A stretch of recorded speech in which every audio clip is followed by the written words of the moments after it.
Hello बच्चों, तो आज मेटल एंड नॉन मेटल का लास्ट लेक्चर है। अभी तक हमने मेटल एंड नॉन मेटल में लास्ट जो लेक्चर किया था वो मेटलर्जी के ऊपर किया था और मेटलर्जी के तीनों ही स्टेप्स हमारे हो गए हैं, यानी पूरी मेटलर्जी प्रोसेस मैंने समझा दी हुई है। जो सबसे पहला स्टेप था वो क्या था, that is the concentration of ore, right. Concentration of ore में हम क्या करते थे, गैंग पार्टिकल को रिमूव करते थे ओर में से। सेकंड जो स्टेप था that is what, that is the extraction of metal from its ore, कि आप कैसे मेटल को अलग करेंगे उसके ओर में से, और उसके हमने अलग अलग प्रोसेस देखे थे, ठीक है। और फिर हमने लास्ट में रिफाइनिंग देखी थी। अच्छा, जब हम extraction of metal from its ore कर रहे थे तो हमने बोला था कि मेटल जो है वो अलग अलग टाइप के हो सकते हैं। हो सकता है कि ओर जो है वो हाई रिएक्टिविटी वाला मेटल का हो, या हो सकता है जो ओर है वो लो रिएक्टिविटी वाले मेटल का हो, या हो सकता है कि जो ओर है वो मॉडरेट रिएक्टिविटी वाले एलिमेंट का हो। तो अपन देख लेते हैं कैसे करेंगे। एक बार फ्लो डायग्राम से मैं दोबारा समझाना चाहूँगा आपको मेटलर्जी, तो देखना जरा। अपन क्या कह रहे थे, हम मेटलर्जी का एक फ्लो डायग्राम बना रहे हैं। फ्लो डायग्राम क्या करेंगे आप, जैसे आपके पास क्या है, मेटल है। मान लो मेटल तो नहीं होता, स्टार्टिंग में क्या होता है, ओर होता है। ओर का आप कंसंट्रेशन करेंगे। ओर में क्या होते हैं, कुछ गैंग पार्टिकल होते हैं। Gangue particle will be removed by the concentration of ore. जब आप कंसंट्रेशन कर लेंगे ओर का तो आपके गैंग पार्टिकल एलिमिनेट हो जाएंगे, हट जाएंगे, रिमूव हो जाएंगे।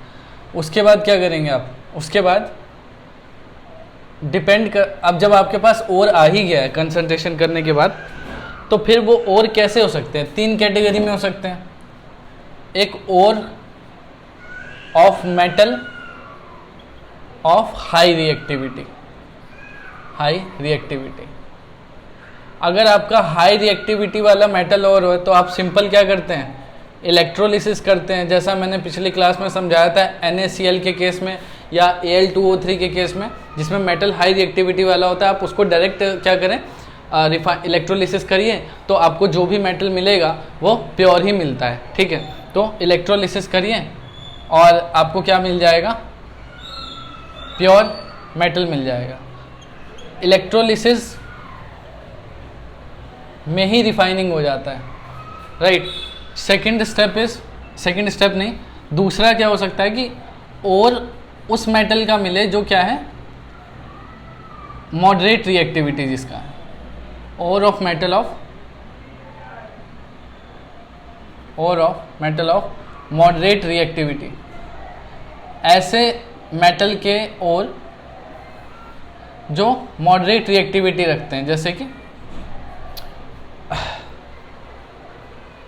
अच्छा सॉरी, आपने कौन कौन से मेटल रखे थे मॉडरेट रिएक्टिविटी में, जैसे कि जिंक रखा था, आयरन रखा था, ठीक है। तो मैं बताता हूँ आपको। अगर तो आपका 2 मिनट रुकना,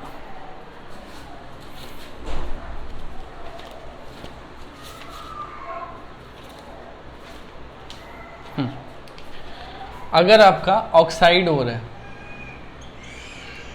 ऑक्साइड ओर को तो आप डायरेक्ट हीट करो, हीट मत करो, रिडक्शन करो, ठीक। रिडक्शन करेंगे तो क्या होगा, रिडक्शन करने से ऑक्साइड में से मेटल मिल जाएगा आपको। मैंने बताया भी था लास्ट लेक्चर में, जो मॉडरेट रिएक्टिविटी वाले होते हैं उनमें आपको रिडक्शन करना पड़ता है with the help of carbon और कार्बन मोनोऑक्साइड, और जिनमें वो भी काम नहीं आता तो हम एल्यूमिनियम की हेल्प से रिडक्शन करते हैं, ठीक है।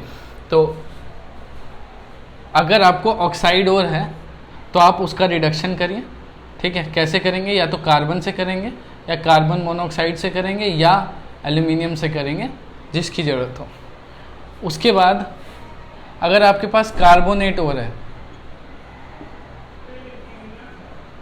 कार्बोनेट ओर हो तो आप उसका कैल्सिनेशन करना। कैल्सिनेशन मैंने लास्ट लेक्चर में बताया था, that heating of something in absence of air, that is called calcination. Calcination जैसे ही करोगे बच्चों, आपको क्या मिलेगा, आपको मिल जाएगा metal oxide, right. Metal oxide को फिर आप क्या करेंगे, रिडक्शन करेंगे। रिडक्शन के बाद आपको क्या मिलेगा, मेटल, और मेटल के बाद आप क्या करेंगे, रिफाइनिंग करेंगे। रिफाइनिंग, इसके बाद क्या होगा, रिफाइनिंग होगा। आप लोग एक फ्लो में लिख लेना इसे। अच्छा, कार्बोनेट ओर के बाद हो सकता है आपका सल्फाइड ओर हो। सल्फाइड ओर में क्या करते हैं हम लोग, सबसे पहले आपको करनी होगी रोस्टिंग। रोस्टिंग क्या होती है, that heating of sulphide ore in the excess of oxygen, that is called roasting. So sulphide ore will be roasted, after that you will get oxide of that element, and when you get oxide you will have to go through the process of reduction, and after reduction with either with the C or CO you will get metal, and after getting metal you have to, क्योंकि ये जो metal मिलेगा वो क्या होगा, impure होगा, तो उसके बाद आपको रिफाइनिंग करनी पड़ेगी। जो भी आपके मॉडरेट रिएक्टिविटी वाले हैं उसमें आपको रिफाइनिंग तो करनी पड़ती है, इसमें भी आपको इम्प्योर मेटल मिलता है, बाद में रिफाइनिंग करनी पड़ेगी आपको, ठीक है। तो आप इसके बाद रिफाइनिंग लिख लेना, ठीक। तो ऐसा चलता है प्रोसेस। नहीं दिख रहा हो तो एक बार ध्यान से देखो, ठीक है। चलिए, ये फ्लो डायग्राम था आपका। अच्छा, एक और, जो मॉडरेट रिएक्टिविटी वाले एलिमेंट होते हैं वो तो सल्फाइड की फॉर्म में भी पाए जाते हैं, और वो कार्बोनेट की फॉर्म में भी पाए जाते हैं, या वो ऑक्साइड की फॉर्म में भी पाए जाते हैं। तो इनमें तो हमने तीनों टाइप देख लिए, लेकिन जनरली हमने ये पढ़ा था कि ओर ऑफ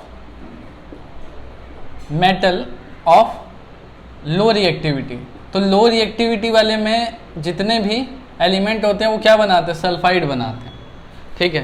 तो आपके पास क्या मिलेगा, मेटल सल्फाइड होगा एक्चुअली, और मेटल सल्फाइड क्या है, और है। और इसके लिए तो हमेशा सल्फाइड के लिए क्या करनी पड़ती है, रोस्टिंग करनी पड़ती है। तो नेक्स्ट स्टेप क्या होगा आपका, रोस्टिंग होगा।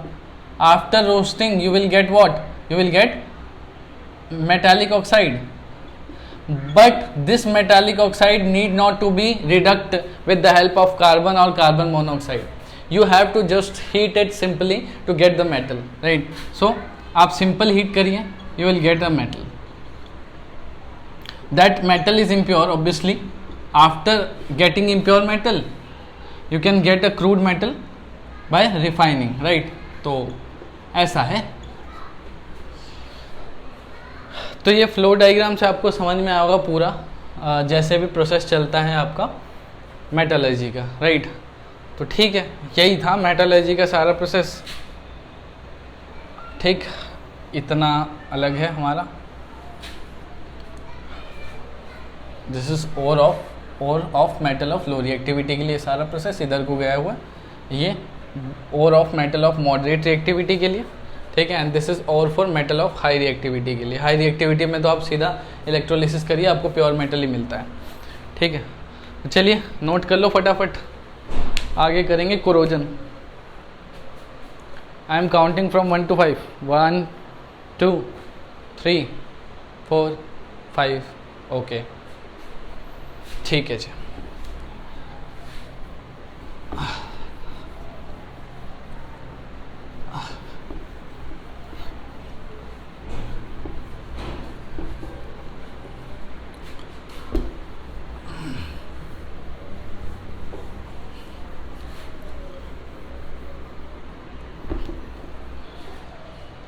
ठीक है बच्चों, तो अब क्या पढ़ना है अपने को, कोरोजन पढ़ना है। कोरोजन वैसे क्या होता है, जब कोई मेटल का सरफेस, ठीक, खराब हो जाता है, ठीक है, किस वजह से, जो हमारे एनवायरनमेंट में जो नेचर में गैसेस हैं, ठीक है, जैसे हमारे एयर में कौन कौन सी गैसेस है, ऑक्सीजन है, ठीक है, सल्फर गैस है, सल्फर डाइऑक्साइड है बेसिकली, ठीक है, N2 गैस है। So there are different gases in air. तो वो जो एयर है वो मेटल के सरफेस से रिएक्ट करते हैं, ठीक है, मॉइस्चर के प्रेजेंस में, और मेटल के जो अपर लेयर है उसको ख़राब कर देते हैं, and that process is known as corrosion. बहुत छोटी क्लासेस में आप रस्टिंग पढ़ते होगे। Rusting is a type of corrosion, ठीक है, एक स्पेशल टाइप है कोरोजन का ही, जो कि आयरन के लिए इस्तेमाल किया जाता है वर्ड, ठीक है। तो rusting is a word used for iron, पर आयरन की हो क्या रही है, कोरोजन हो रही है, पर आयरन की जब कोरोजन होती है तो उसको स्पेशल नाम दे दिया जाता है रस्ट, ठीक। तो देखो क्या करते हैं, स्टार्ट।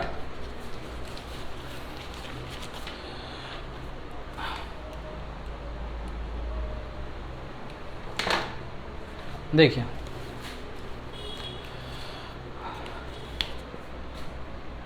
हेडिंग डाल लीजिए। अब मेटलर्जी तो ख़त्म है, कोरोजन।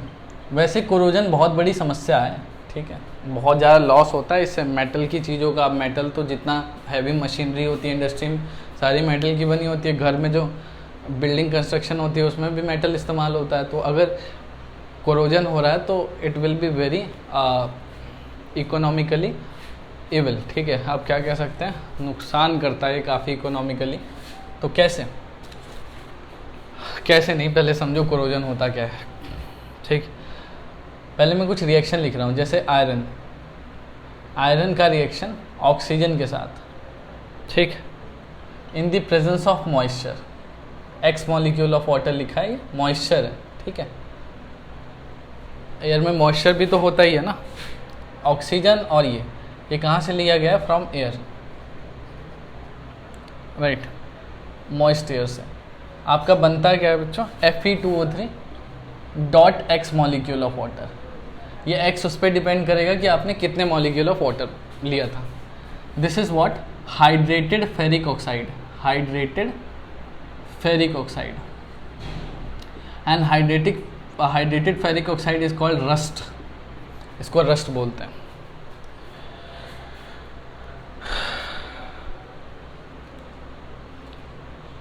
ठीक। और ये जो रस्ट होता है वो नॉन स्टिकी होता है, नॉन स्टिकी, चिपकता नहीं है, ठीक है, ऐसे हटाओगे, हाथ लगाओगे, हट जाएगा वहाँ से, ठीक। और कैसा होता है, ब्राउन कलर का होता है, सभी ने देखा है रस्ट। इसके अलावा दूसरा एग्जांपल देते हैं आपको कॉपर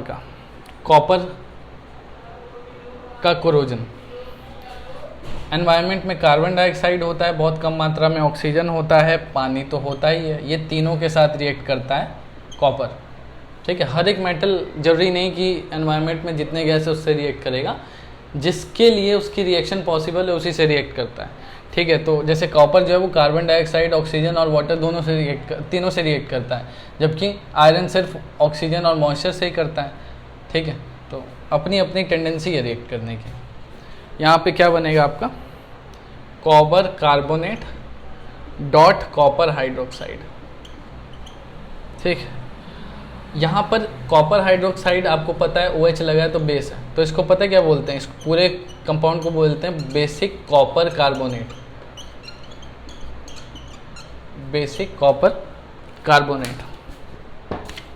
और ये होता कैसे है, ये होता है आपका ब्लू कलर का, ब्लू नहीं ग्रीन कलर का। तो कॉपर पे आपने देखा होगा कि कॉपर जनरली यूटेंसिल, आप जग वग आजकल लोग यूज़ करते हैं, बॉटल यूज़ करते हैं कॉपर की, तो उस पर ग्रीनरी सी चढ़ जाती है, ग्रीन सा लेयर आ जाता है, वो क्या होता है, बेसिक कॉपर कार्बोनेट होता है। इंपॉर्टेंट बात है। तो अगर कॉपर का कोरोजन होगा तो बेसिक कॉपर कार्बोनेट बनेगा, अगर आयरन का कोरोजन होगा तो हाइड्रेटेड फेरिक ऑक्साइड बनेगा, ठीक है। और सिमिलरली एक और एग्जांपल लिखते हैं अपन सिल्वर का। सिल्वर जो होता है, अच्छा एक और बात, अगर इसकी क्या बोलूँ मैं, कि अगर इसकी रस्टिंग हो गई कॉपर की, तो कॉपर अपना लस्टर खो देता है, copper loses its lustre,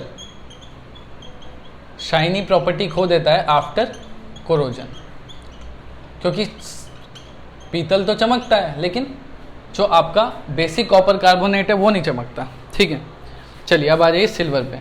silver भी चमकता है लेकिन सिल्वर का भी कलर डल पड़ जाता है अगर उसका कोरोजन हो जाए, तो सिल्वर गेट टार्निश्ड, टार्निश्ड मतलब बिकम डल, ठीक। On exposure to air, air के एक्सपोजर में सिल्वर टार्निश्ड हो जाता है। कैसे दिखते हैं? अगर आप सिल्वर को एयर में एक्सपोज करोगे तो आफ्टर अ लॉन्ग टाइम, बहुत लंबे समय तक, जब वैसे जनरली इजीली रिएक्ट नहीं कर जाता है, बहुत लंबे समय तक रखने पर यह एनवायरनमेंट में मौजूद हाइड्रोजन सल्फाइड गैस से रिएक्ट करता है। हाइड्रोजन सल्फाइड कहाँ से मिलता है? ये भी एयर में होता है, लेकिन बहुत कम अमाउंट में होता है, और इससे रिएक्ट करके क्या बना देता है? Silver sulphide. ठीक, Ag2S, ठीक, प्लस आपका हाइड्रोजन गैस। ये जो Ag2S बना है ये ब्लैक कलर का होता है, ब्लैक कलर। तो इसलिए होता क्या है कि जब सिल्वर होता है तो सिल्वर जो है, जैसे जो ऑर्नामेंट्स हैं उनको क्लीन करवाने ले जाते हैं लोग, ठीक है, सिल्वर के ऑर्नामेंट्स को। क्यों? क्योंकि वो धीरे धीरे ब्लैकिश हो जाता है, उसके ऊपर थोड़ा सा कोरोजन हो जाता है, रस्टिंग नहीं बोलेंगे, कोरोजन हो जाता है उसका, तो जिस वजह से एक ब्लैक कलर की लेयर चढ़ जाती है, तो उसको वॉश करके वो ब्लैक लेयर हटा देते हैं और आपका जो दोबारा से है सिल्वर वो लस्टरस प्रॉपर्टी शो करने लगता है। ठीक है, तो ऐसा है। चलिए, तो अब आ जाते हैं हम कोरोजन की डेफिनेशन पर। इतने सारे एग्जाम्पल से आपने समझा क्या? एक मेटल का सरफेस है, वो कॉपर हो सकता है, वो आयरन हो सकता है, वो कॉपर हो सकता है, वो आयरन हो सकता है, वो सिल्वर हो सकता है, कुछ भी हो सकता है।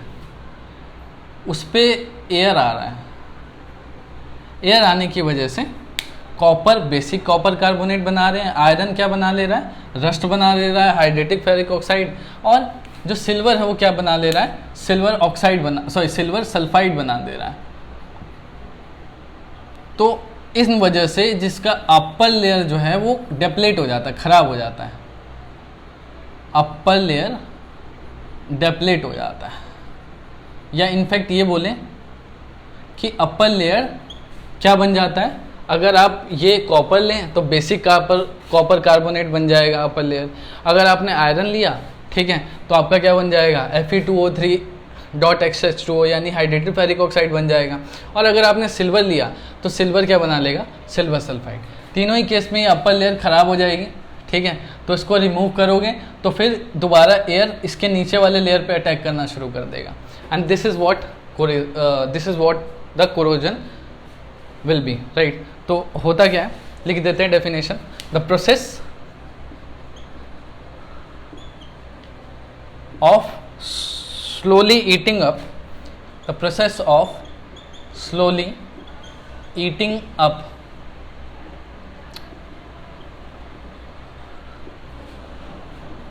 of metal due to eating up of metal due to their conversion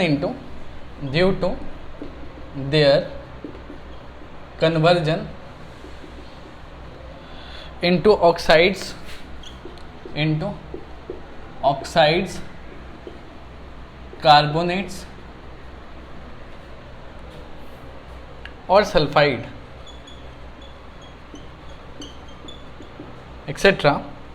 by the action of atmospheric gases, by action of atmospheric gases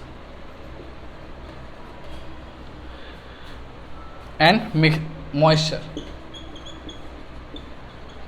is called corrosion. Definition clear हुई होगी क्या कह रहे हैं? सिंपल बात बोलें कि धीरे धीरे क्या होता है कि मेटल का जो ऊपरी सरफेस होता है वो खा जाता है। कौन खा जाता है? ईटिंग अप लिखा ना, यानी खा जाता है। कौन खा जाता है? ऑक्साइड, कार्बोनेट या सल्फेट, सल्फाइड एक्सेट्रा। ठीक, क्या गलत बोल रहा हूँ मैं? वर्ड टू वर्ड समझाता हूँ क्या बोल रहा हूँ। कोरोजन क्या होता है कि जो मेटल का ऊपरी सरफेस है उसको धीरे धीरे वो डेप्लेट हो जाता है, क्योंकि एयर जो है उससे रिएक्ट कर जाता है। अगर कॉपर है तो बेसिक कॉपर कार्बोनेट बना लेता है, अगर आपका आयरन है तो क्या बना लेगा? हाइड्रेटेड फेरिक ऑक्साइड बना लेगा, और सिल्वर है तो सिल्वर सल्फाइड बना लेगा। तो कुछ भी हो मेटल, उससे होगा क्या? धीरे धीरे ऊपर की सरफेस, क्योंकि सबसे पहले एयर सबसे सरफेस पे अटैक करता है, तो सरफेस का जो लेयर है वो क्या बना लेगा? एक कोरोजन वाला मटेरियल बना लेगा जो कि रस्ट होगा आयरन के केस में, और बाकी के केस में मैंने आपको बता दिया क्या होता है। तो वो ऊपर का लेयर धीरे धीरे खराब हो जाएगा क्योंकि वो मेटल तो रहा नहीं, वो तो कन्वर्ट हो गया कंपाउंड में, किसी नए कंपाउंड में, ठीक है। तो इस प्रोसेस को आप क्या कहते हैं? कोरोजन। तो corrosion is simply the converting of metal into different substances by the action of air with the moisture, ठीक है। ठीक है जी, चलिए आगे प्रिवेंशन। देखो ऐसा है कि ना, रस्टिंग अच्छी बात तो है नहीं, कोरोजन अच्छा तो लगता नहीं। अच्छा लगना मतलब क्या कर रहा है? नुकसान ही कर रहा है ना। आयरन जो है मैंने पहले ही बता दिया, कंस्ट्रक्शन में सब चीज़ आपके घर में इस्तेमाल होता है, मशीनरी में इस्तेमाल होता है, ठीक है। ऑल मतलब आप अपने आसपास आयरन की कितनी चीज़ें देखेंगे, ठीक है। आपके कूलर पंखे आयरन के होते हैं, ठीक। तो अब वो क्या है, धीरे धीरे रस्ट लगता है, ठीक है। रस्ट लगता लगता लगता लगता एक समय में पूरा ही ख़त्म हो जाता है, तो यूज़ लायक नहीं रहता। तो ये इकोनॉमिकली लॉस है। तो हम क्या कह सकते हैं कि हमें प्रिवेंट करना चाहिए रस्टिंग को, ठीक है। अब कैसे करेंगे तो वो देखते हैं।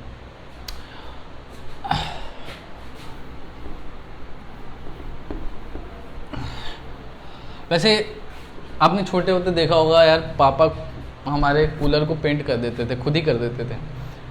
क्यों करते थे? क्योंकि रस्टिंग ना लगे। अब रस्टिंग होता क्या है? रस्टिंग तो तब लगेगी ना जब मेटल का सरफेस एयर के कांटेक्ट में आएगा। अगर आप मेटल के सरफेस को किसी चीज़ से कोट कर दो, यानी उसको किसी चीज़ से ढक दो मेटल के सरफेस को, तो एयर अटैक ही नहीं कर पाएगा, और एयर अटैक ही नहीं करेगा तो क्या होगा? आपका जो मेटल है वो प्रोटेक्टेड रहेगा, ठीक है। तो मैं बताता हूँ कैसे कैसे आप प्रोटेक्ट कर सकते हैं मेटल को। तो अपन क्या कह सकते हैं? Prevention of corrosion.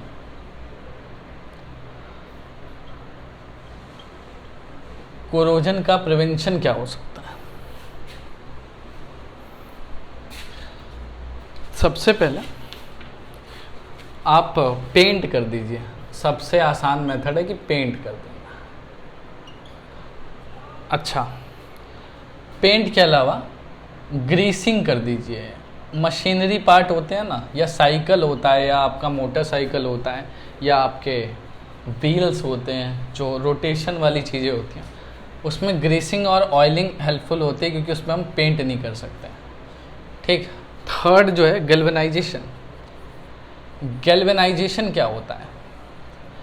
When we are covering the metal surface with another metal surface, उस मेटल सरफेस से हम कोट कर रहे हैं एक किसी दूसरे मेटल को बचाने के लिए जिस मेटल पे रस्ट नहीं लगता है या कम लगता है, ठीक है।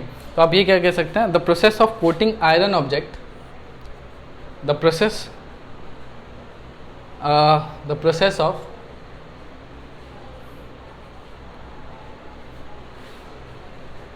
Of coating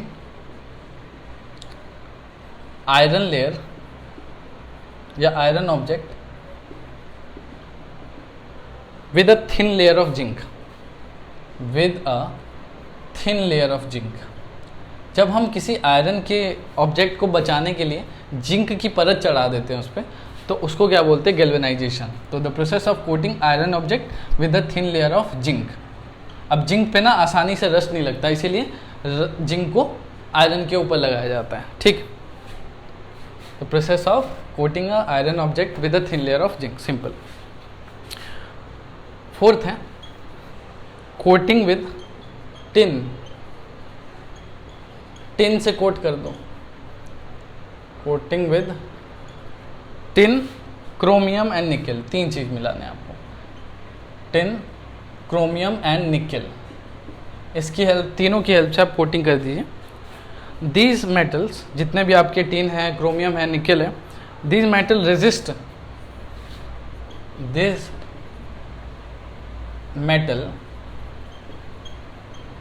resist rusting. ये मेटल जो है वो रस्टिंग को रेजिस्ट करते हैं, ठीक।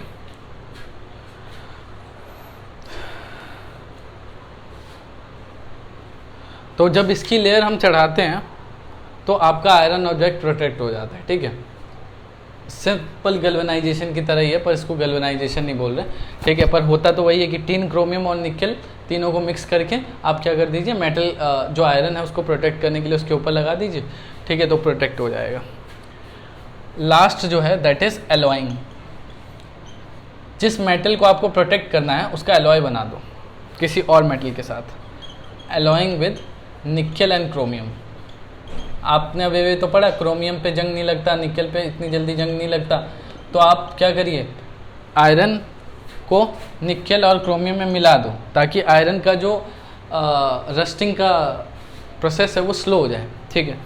तो आयरन 74% लेके और आपका क्रोमियम 18% और बाकी आप निकल ले लो 8%। इसको मिला के एक एलॉय बनेगा जिसको आप बहुत फेमस नाम से जानते हो, स्टेनलेस स्टील। स्टेनलेस स्टील के बर्तन आपके घर में ज़रूर होंगे पड़े हुए, ठीक है, और इन पे जंग नहीं लगते हैं, ठीक है। तो it resist the corrosion. Stainless steel जो होता है इट रेजिस्ट द कोरोजन, ठीक है, ये कोरोजन को रेजिस्ट करता है। और एक एडिशनल नॉलेज दे दूं, अगर when any metal alloying with, अगर कोई मेटल एलॉय बना रहे हो, मतलब किसी मेटल को आप, क्या बोल रहा हूँ अभी पूरा लाइन लिखते हैं तो, when any metal alloying with mercury, ठीक, then it is called amalgam, then it is called amalgam। जैसे फॉर एग्जाम्पल,